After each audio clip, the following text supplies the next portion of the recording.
In this series of lectures, we will now take up C programming language. So, we will have a number of lectures. The lectures are divided into various parts such that the programming language C is covered in a number of lectures. In the first lecture, that is this lecture, we will be introducing the basic concepts of a computer. What is a computer? What is the block diagram of a computer? What are the various parts of a computer, and brief details about these things.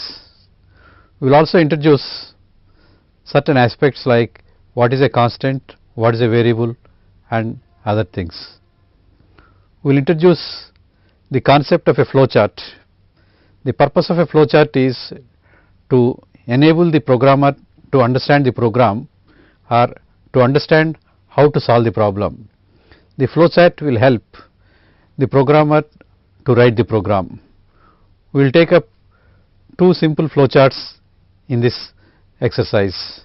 The first one is how to find the factorial of a number, and another one is how to identify the prime numbers. There are variations of these programs. The details of the variations also we will be discussing in the program. We will end up this lecture with a very simple C program to introduce the various concepts of the programming. What is a computer? The advent of computers has revolutionized the society. The advancement of scientific knowledge, particularly in the field of electronics, has led to the invention of computers.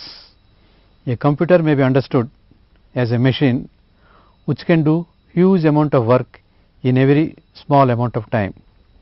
The calculations that can be done by a human being in a span of few years will be done by the computer in a span of few seconds, or sometimes even a fraction of a second.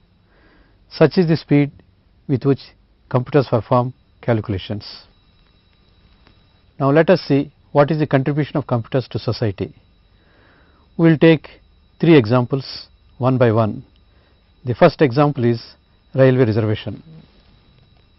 The contribution of computers to the human society is manifold. The first example that we are taking is the railway reservation. Let us take the system of railway reservation that is observed in any railway booking office these days. A customer fills up a request form stating his personal details like name, sex, age, etc. He also fills up the details of the train by which he intends to travel, the date of travel, originating station and destination, and any other relevant details. The computer operator sitting at the counter enters all this data and within a few seconds issues the ticket to the customer from any originating station in India to any other destination within the country. This is possible because of the networking of computers in the entire country. Imagine a situation when the computers were not used for the purpose of railway reservation. People used to struggle a lot. The second example that we will take is operations in a bank. A customer goes to a bank to withdraw an amount with a check. The counter clerk enters the data in a computer, verifies the customer balance, and immediately allows the customer to withdraw the amount. The advent of ATMs has accelerated the process further with the help of networking. Imagine the situation when the data is available in ledgers and the time taken to reach the ledgers, which is a very laborious process. Let us take a third example, a student accessing library books. A student goes to his college library to borrow a book. He has to search the entire library whether the book he requires is available at all in the library. With the help of a computer, he can find out how many books of the same title are available in the library, how many of them are issued by pressing a few buttons. He can also reserve the book for him if all the books that are available in the library are already borrowed by others. Like this, we can go on giving many examples. We find that the computers is helping hastening many processes.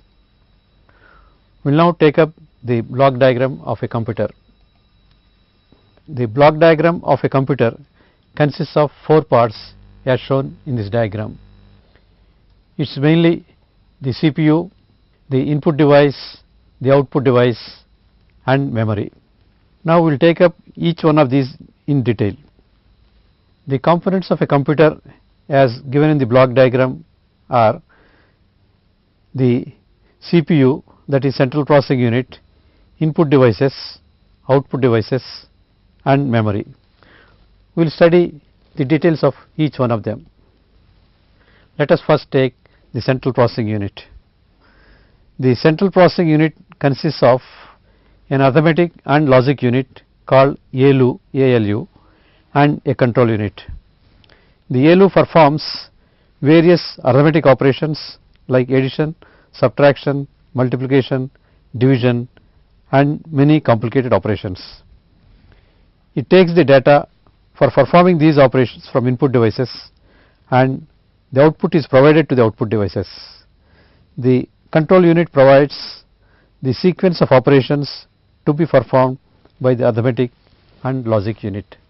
We will discuss the next item, the input devices.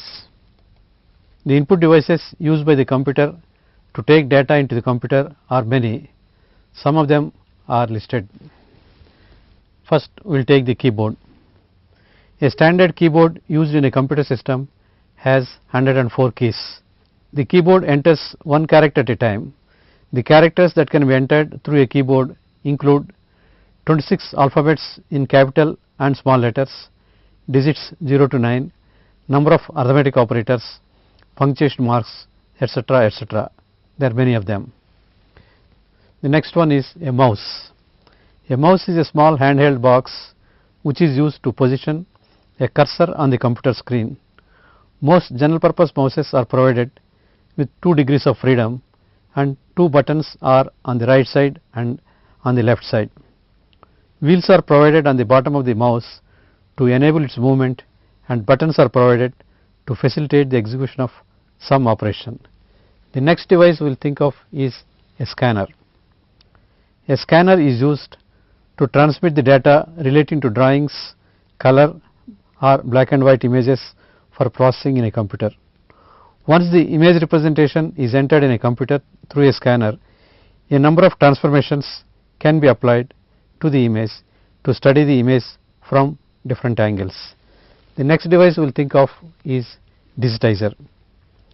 Digitizers are used to input coordinate values in 2 or 3 dimensional space. There are many such devices and we confine our discussion to only these 4 devices.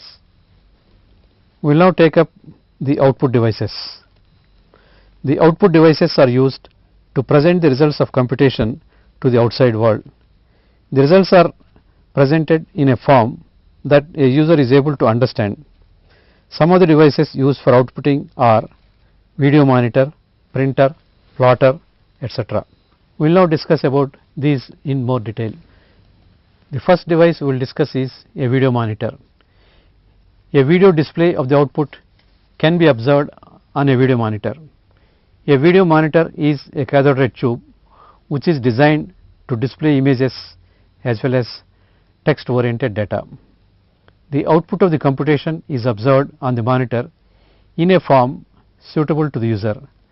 There will be provision for modifying the size of the display of characters as well as formatting the output to a form that can be properly interpreted by the user. The next device we will discuss is a printer. Printers provide a mechanism for permanent storage of the output on a medium like paper. There are 3 broad technologies used for printers. We have dot matrix printers, we have inkjet printers and we have laser printers. Dot matrix printers have its output of a low quality, whereas the laser printers has the best quality of output with inkjet printers quality in between.